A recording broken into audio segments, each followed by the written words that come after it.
Hello, everybody. I'm Stephen Irvin from North Central. I'm the Director of Operations here. With me today is Matt Roach with Dominator Fireworks. They're a supplier of ours that's we've been doing business with them for over 10 years. They're one of our biggest suppliers. Got lots of products sitting on the table here. They have Dominator, Pyro High, Maddox, Blast Wave, Pyro Pack. They've got lots of different brands that we carry. They also make some of our great Grizzly items. So with the July 4th season just ending and going into the off season, preparing for the next year, wanted to give everybody a, a peek into what goes on in the off season, what the situation looks like in China, and what production looks like for the next year. So we've got Matt in here today that we can talk to and ask questions and kind of go over what it looks like. So again, this is Matt with Dominator. Thanks, Stephen, for letting me join you on your big social media presence that you guys keep growing. It's great to watch from afar, but it's finally nice to be here to participate. Yeah. So you've been in the U.S. for a little while now, but you spend most of your time in China. Yeah, I came back in the middle of June, but for the past year and a half, I spent the vast majority of that in China. When COVID happened, I was stuck here in the U.S., but I was one of the last to leave China before that. So I'll spend a good 6-7 months out of the year in China with our team. So we have 40 people in our Luoyang office. So there's a lot of people there. I'm the kind of the main back and forth with Stephen and Kurt and everybody else in NCI on what happens, with their order and how it's progressing and, developing new items and everything. So that's where my role comes in play. And we still reference you as Dominator as our supplier, but you've really shifted over the last several years and carry quite a few different brands now. And that's been great for everyone. And we can get everything from all the different suppliers through one supplier. It's a great option to have a wide variety. It's great for our dropship customers to be able to not just buy one or two brands, but be able to buy a wide variety of brands. Yes. So Dominator started over 20 years ago. So that was the first brand that we launched. And then, some customers say, well, I don't want to just have 100% all Dominator. I want to have something else. So the Maddox came along, and then it's just grown and grown and grown from there. So now we have our Pyro Buy program encompasses all those brands. So it just keeps growing and growing. So next year there will be another new one in the works. Awesome. So as we talk about the season's ending, North Central's already been placing orders. With the limited production in China now, we're always ordering. We're always looking for what items we're running low on, what's selling well, and we really have to stay on top of ordering. Whereas used to, the season ended, we took a break, we placed orders, and we had good fulfillment rates. And now with the complications in China and limited production, we're ordering year round. We're receiving containers year round. We've got containers in this week. It's really a year-round cycle. You want to talk a little bit about what production looks like in this year leading up to this point, and what we have in store for next year? Yes, there is no true off season anymore on the fireworks side. So in China, the government does control when the facilities can be open. So there is a lot of closures. So over the course of the whole year, you might have 6 good total months of production, but it's not 6 straight months. So that's where someone always has to be ordering and taking advantage of every little bit of production that we have going on in China. So that's where we're always pushing to be looking ahead and thinking for the next season. I know it's very difficult because everybody doesn't know what they're going to sell on the 4th of July, but you do have a good baseline of what runs. So one thing I try to emphasize is, certain items that are standard things that you always need. Some things, that are special ones that, work well in your store that versus some other customers. But we need a few things it's okay to have, maybe 2 years of inventory of some things. And then every other year you order that one to help free up production for some other items. And you mentioned 6 months of production throughout the 12 months calendar year. And so that's production for US and Europe and for the growing domestic market, right? Yes. Do you have a gauge of how much of that time is really dedicated to the US market? Well, if you go to the factories and you talk to them, they'll tell you the U.S. market production begins after Chinese New Year. So it really gives you March and April, and that's you're lucky. You might actually get 6 weeks out of that. So that's what the mentality is for the factories. They just figure out it's right before 4th of July. We'll get it done then, because leading up to that is the European market that celebrates 4 New Years, and then there's Chinese New Year market. So this past year, Chinese New Year was on February 10th.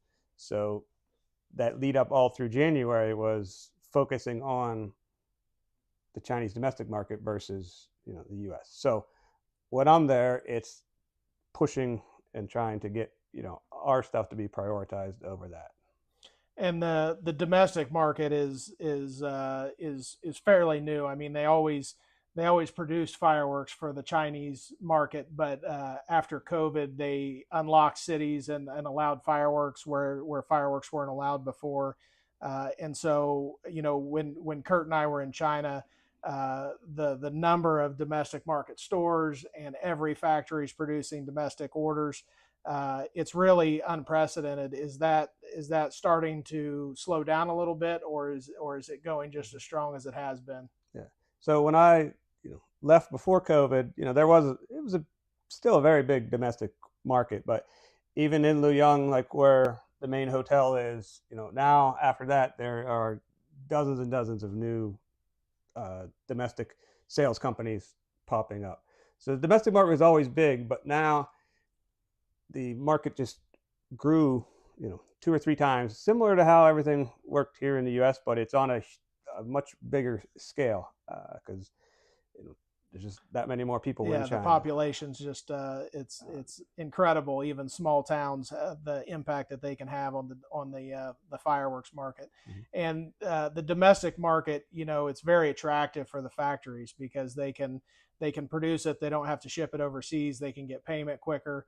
And what shocked me was the number of cases of each item that they order.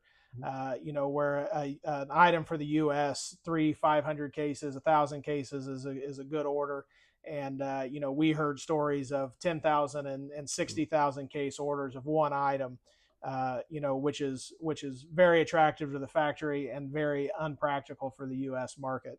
But I did notice when we were in China that there are some positive things that coming out of the domestic production. We saw novelty items that have been really difficult to get in the past now being produced on massive scale, and they're finding ways to make it more efficiently, finding ways to make plastic molds that make it easier. Some automation. I know the automation, the fireworks industry has kind of always been behind the rest of the world in automation because of the challenges with pyrotechnics, but there have been a few positives that come out of the domestic market. Yeah, for sure. So a lot of the factories even revamped and upgraded their powder lines, is what we call it over there, where they're mixing things. But it's overall in general, even with labeling like round items like that, more of those can be done on a machine versus before it was just a person doing it. But yes, the orders are 50, 60, 70, 80,000 cases of one item, and it is amazing the amount of production that does happen on those. But it certainly does. The Roman candle market now is much bigger. It's much more automated for how those are made. Sparklers as well. They're making those on machine instead of doing the traditional dipping. So there is a lot that's benefited the U.S. market. And I think the other thing that's good to understand is, when production finally caught up with the U.S. market and wholesalers and retailers alike had more product than they needed, and the orders dropped. We went from all-time high orders to all-time low orders. that's you talk about the factories expanding, but really just for them to stay afloat, they really needed additional orders from somewhere. Mm-hmm. So I do think that the domestic market was positive in that manner too. But now the U.S. market is coming up on a Friday, Saturday, Sunday holidays. We're coming up on Saturday, which is the 250th anniversary of the United States, and so the U.S. demand is going to continue to increase and increase. How's the European market doing? Is it on the up or on the down? The European had similar, as the U.S. market did. So this past New Year's, it went pretty well, just like this past 4th of July from 10 days ago. So they're just coming back, but the year before that, it wasn't as great, and it kind of worked out perfect timing, if you will, because the China market went crazy, but at the same time, U.S. market orders were down for this 2024 season. So luckily, that the China market, filled all the capacity, and then now the domestic market has come back down a little bit to reality. So now for the U.S. and European orders, that will be going up for the next couple of years. The factories will be busy, and hopefully they'll be asking for more exporting orders. The other thing is, some of the factories, they do benefit for exporting product. So that helps us because they need to get X percentage so they can get a tax benefit on their end. So some factories, they do a lot for the domestic, but they are also looking to expand and do more exporting just because of that. Yeah. Something else that I find interesting is the variety of product in the U.S. market compared to other markets. We're sitting here in our showroom, and I think we have somewhere around 650 different items in this showroom, and that's just not typical of domestic and European markets. I really think anywhere in the world. I mean, you've traveled around all over the world, and I really think that one thing that kind of hurts the U.S. production is there's just the huge variety of our 200-gram section is 50 items, and that's unusual and makes production more challenging to make that many different items. Yeah, for sure. It is a challenge unique to the U.S. because everybody, wants their own logo. There's lots of private labeling, and it's always and it seems to keep growing on the private labeling. So the factories, it is difficult. So on our end, it helps being who we are to get those orders produced because we have the power at the factory because we're ordering so much there. If another just trying to get a small order at the factory, they don't want to deal with it. They want these nice, good, juicy orders to be able to produce it, and then because they know if it's a big order, then it's going to ship soon. Because if you make the 200 case order, but then you're waiting for everything else for that one container, then that's going to sit in the warehouse, and then they're not going to want to make your next items because that's still sitting in the warehouse. So yeah. It is, having the big orders does help with the factory. But yes, the U.S. market is unique with that, and then it's just how it is. Yep. And we try every year to reduce the number of SKUs, and sometimes we're more successful than others. But the retail customer, the wholesale customer, everyone wants to know what's new. And so, we try to bring in new items every year. And of course, to bring in new items, you have to discontinue items. And it's a constant struggle from a warehousing standpoint and everything else. But we still want to bring the most innovative and new products that we can each year. I did want to talk about sparklers for a second. So, everyone is used to the traditional wire or bamboo stick sparkler, and I really think that the tube sparkler or the fuse style sparkler, they're a little bit more expensive, but the production side of things is way easier. They can be done on a machine. In some cases, they're safer. The sparks coming off are a little bit cooler than the wire sticks, and of course there's no wire or bamboo stick left over to step on in the grass or to be hot. And so, we've kind of shifted. We obviously haven't had anything new in the wire or bamboo sparklers, and we've added quite a few SKUs to the sparkler category. And so, I think that pushing those more towards the end customer, they burn longer, the production's easier. I think that's a positive change in the sparkler category, a category that hasn't seen any updates in a very, very long time. Yes, those are, they're different, but it's still hard to break the mold for everybody, the traditional Yeah. ones. So that's the thing. But the traditional ones, they are, we have improved the production process on them, and with the packaging, it's, a lot of it's in the smaller packaging, the flat packaging, so it's a little less expensive on the shipping side, and presents better on the shelves too. So the sparklers is a unique thing, but those other ones, the little more torch type ones that I call them, yes, they are. It is growing, but I don't think it's ever going to take away the old traditional wire ones anytime soon. So you provided a calendar that shows how many days out of the year that the factories get to produce. We'll add that to the video in some way, a link in the comments, or get that out there in some way so you guys can take a look at that. It is shocking how many fireworks come to the U.S. And how limited the time is that they make it. And it's always shocking to me to know how fast they can produce 1,000 cases of an item. 1,000 cases of 500 gram is 4,500 grams of a 4-1.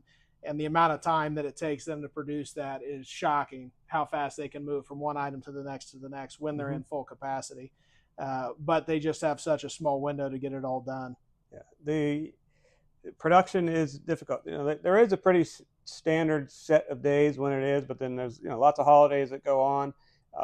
Like right now, it's middle of July, so the factories some have already shut down, some will by the 25th of July for the summer high heat shutdown is what they call it. So that'll last all of August, and they'll reopen in early September. And then the 1st of October is National Day holiday in China, so they'll close down again. But then we should be open full speed for the rest of October, November, December. The Chinese New Year this coming year is on January 29th, so the factories will close again around January 15th-ish.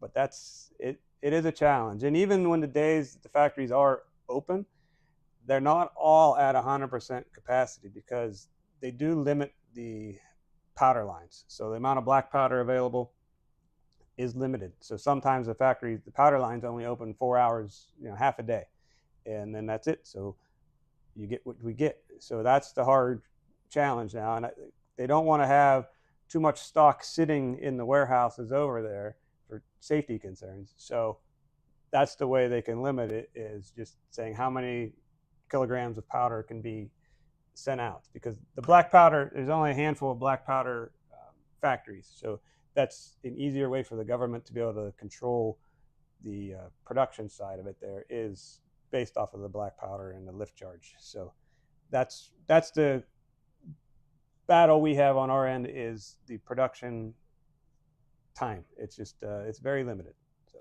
So we've talked a lot about production. Let's move to the transportation side a little bit. So let's talk a little bit about most of fireworks are made in Luoyang or Jiangxi provinces, but they're inland cities. They're nowhere close to the port. So when you produce an order for a customer, it comes from several different factories. You consolidate it into a shipping container, and then what does the journey look like from there to get to us in the U.S.? So the main port where everything comes out of is Shanghai. So if you took a flight from Shanghai to Luoyang, Changsha there, it's a little over 2-hour flight, just to give you an idea of how far inland it is. So when we load the container there in Luoyang, it goes on a truck and it gets onto the Yangtze River. So it takes a couple-hour drive to get there, and it gets onto a smaller little barge type deal there that has, I don't know, a dozen containers, or there could be a variety of sizes on that.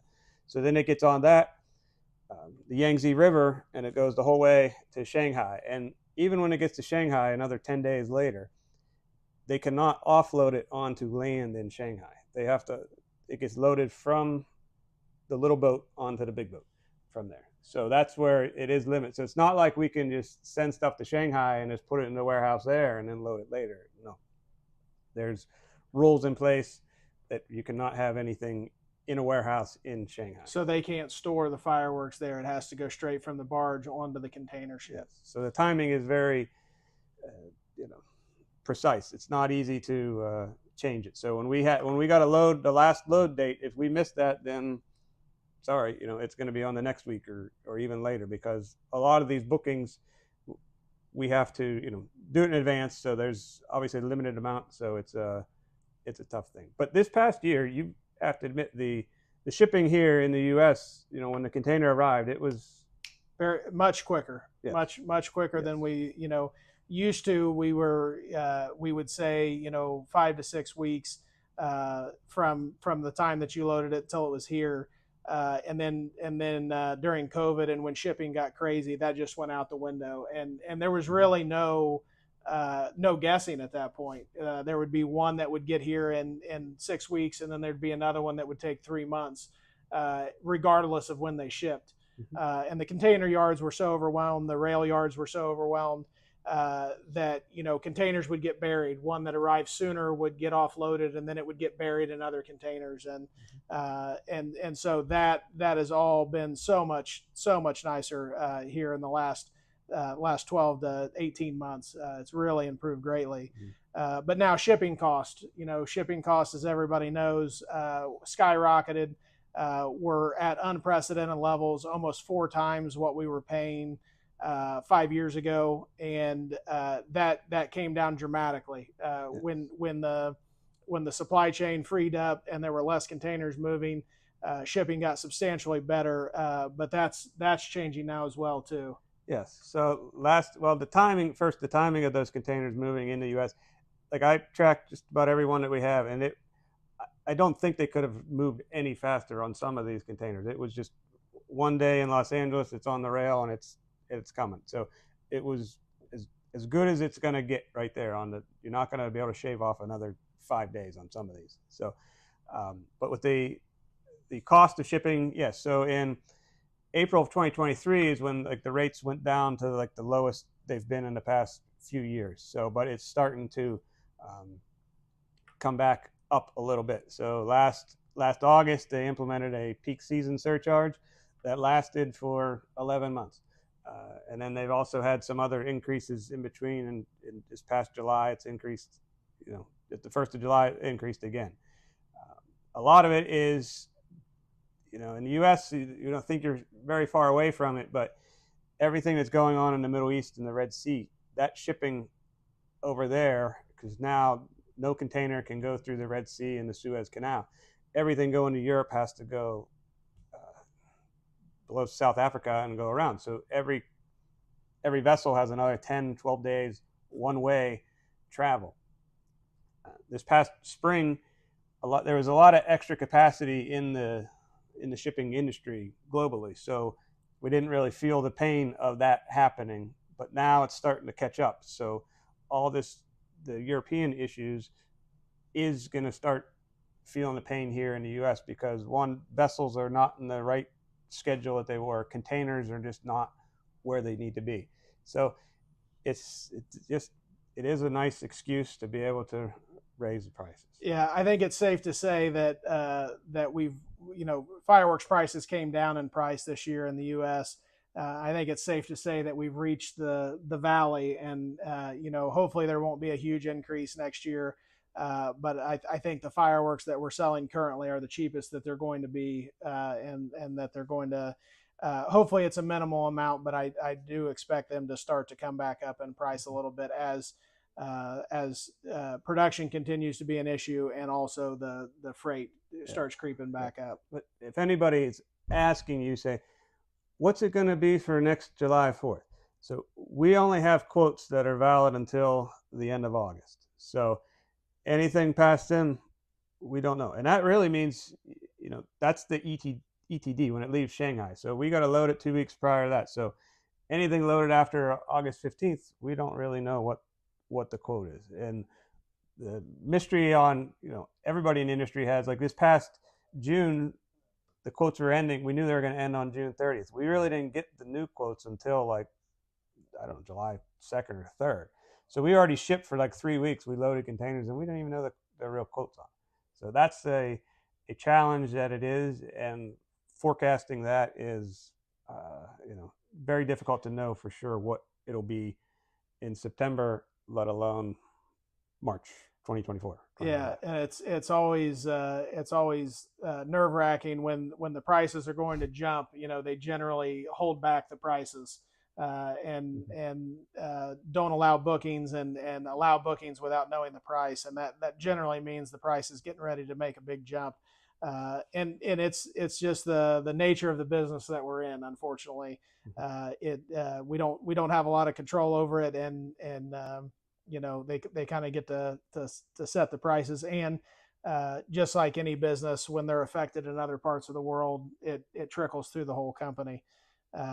So yeah, the shipping hopefully will stabilize and not keep climbing, but we have taken some substantial increases in the last 4 to 6 weeks here. Yeah. But on our end, so we're shipping all over the world right now, and the U.S. rate increase that did happen, I know it sounds bad, but it's not like the European market. It's not like in South America where we have others where we're shipping, and the Africa. So the U.S. increase wasn't as dramatic as we're seeing with other parts of the world. So from our end, we get to see what happens all around the world. We get a little better visibility of what's happening. So it's not terrible here in the. I mean, it sounds bad, but I know it's the only thing that you're dealing with. But when you compare it to the others right now, it's okay. Yeah. So let's talk for a minute about production outside of China. So North Central spent a lot of time in Brazil, and worked with a group of factories down there. We were successfully able to bring in a container at very high fireworks cost, and at the time higher freight cost. And I'm sure that their freight has been affected equally like the freight from China. The Brazil operation is very slow to change. They want to continue to make fireworks the way that they've always made them, which is inefficient and expensive. And the quality is not the same as China. And so while I'm hopeful that the Brazil fireworks manufacturing will someday impact the U.S. market, I don't think it's going to anytime soon. And the number of containers that come out of China and the number of factories in China is an overwhelming number. And so while it's positive to see this growth in other places, it'll be a very long time before that has a serious impact or challenges China production in any way. We've got lots of items from Cambodia this year, which is great to see. The quality is good, the price is good. Shipping is still a bit of a challenge out of Cambodia, but in the grand scheme of things, the production is just a small step in the right direction. It's great to see. We love the Cambodian products that we have, but we've got a long way to go. It'll take a lot of people to jump on board from a factory level before that's a significant change. And so I just wanted to bring that up because that's something that a lot of people want to know. Why don't we source fireworks outside of China? What about these other places that make fireworks? And the answer is there's lots of people working on it. We're one of them, but it's a very long-term game, and it's not going to affect prices or competition anytime soon. Yeah, it's on the in Luoyang, it has everything. You have all the paper mills are there, and all the history and how everybody knows how to make them. And so a lot of the other outside of China one, they've brought in guys from Luoyang to be able to help train it, but there's just just a handful of places versus the hundreds of factories in Luoyang. So and the variety of items and everything, it's hard to just not going to happen overnight. But it is good to have another option out there, but it's going to be a long time before. Yeah, and I think the way that it will change in the short term and the way that it will help in short term is things like fuse. Fuse production isn't an issue in China, but they can't ship fuse. So the ability to get fuse out of someplace like Cambodia is a great supplement, a great way to take something that can't produce a huge capacity of fireworks for the entire United States, but they can make an impact in something like fuse, something that a lot of our customers are interested in. And we have been able to buy fuse out of India as well, which is another great step in the right direction, but not helpful in long-term fireworks production. One thing that some people don't understand is how much of an art making fireworks is. China has the history, and there's anytime fireworks are made in another country, they're normally taught or influenced or buying certain things from China. It's really something that they've perfected over hundreds of years, and it's not easy to just start making fireworks for anyone, even on a hobbyist level. Correct. Even with the fuse, all the machines that stitched the fuse together all came from Liang. So yeah, fuse is a 4-letter F word, and for us now, so it's a tough thing. Everybody wants it. The one thing to consider, with the fuse, the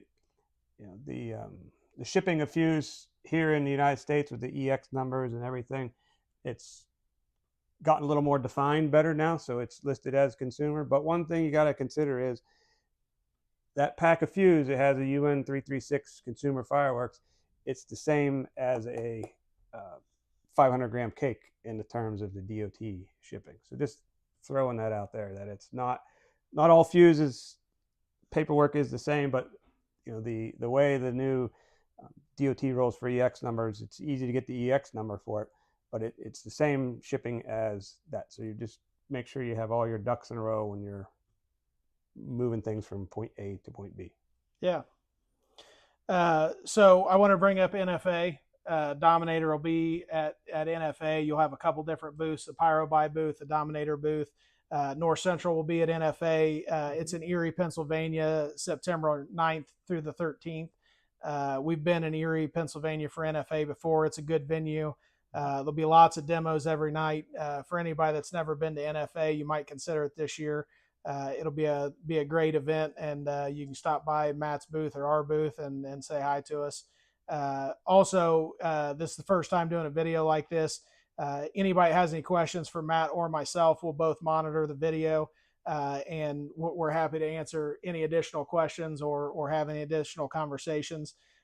We do have a great dropship program with Dominator, so if you have the volume to buy a full container directly from Dominator, we can help you through that process as well. They've got a good catalog and great products that we've carried for a long time, so that's always an option as well. Yeah, so we're obviously looking forward to the NFA. We go every year. We always have a big presence there in the trade show. We'll always have a few things to give away to everybody in there, and we'll have a demo on a Tuesday and on Wednesday night there. So it's always a good time to see everybody else in the industry, and it's just we will have our catalogs there and everything that's available.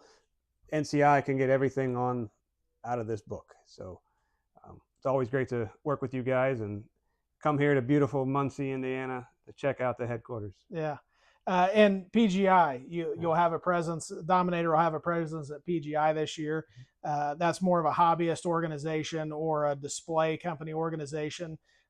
North Central always has a staff member or two there, but Dominator is always there in full force in the trade show and shooting shows and national anthems and always finding ways to help out. So, PGI is another great place to go see more people in the fireworks community and hang out with your suppliers, your wholesalers and the factories. So that's also a great event. That's the first full week in August. Yes, we've always been big supporters of the PGI, and we'll have in the trade show as well. And on the Friday, we'll be doing the national anthem again on that. So it should be a pretty good national anthem we have planned for you there. So. Awesome. All right. Well, that's all I've got for you today. Thanks for coming to Muncie. Thanks for sitting down and talking to us and our customers as well. And we appreciate all the information and the continued support with product. No, thank you guys, and you're always welcome back in Luoyang, and we'll go get some pizza at the Italian restaurant in Luoyang, or have some hot and spicy food that your boss might not like, but you like. So look forward to it. Yep.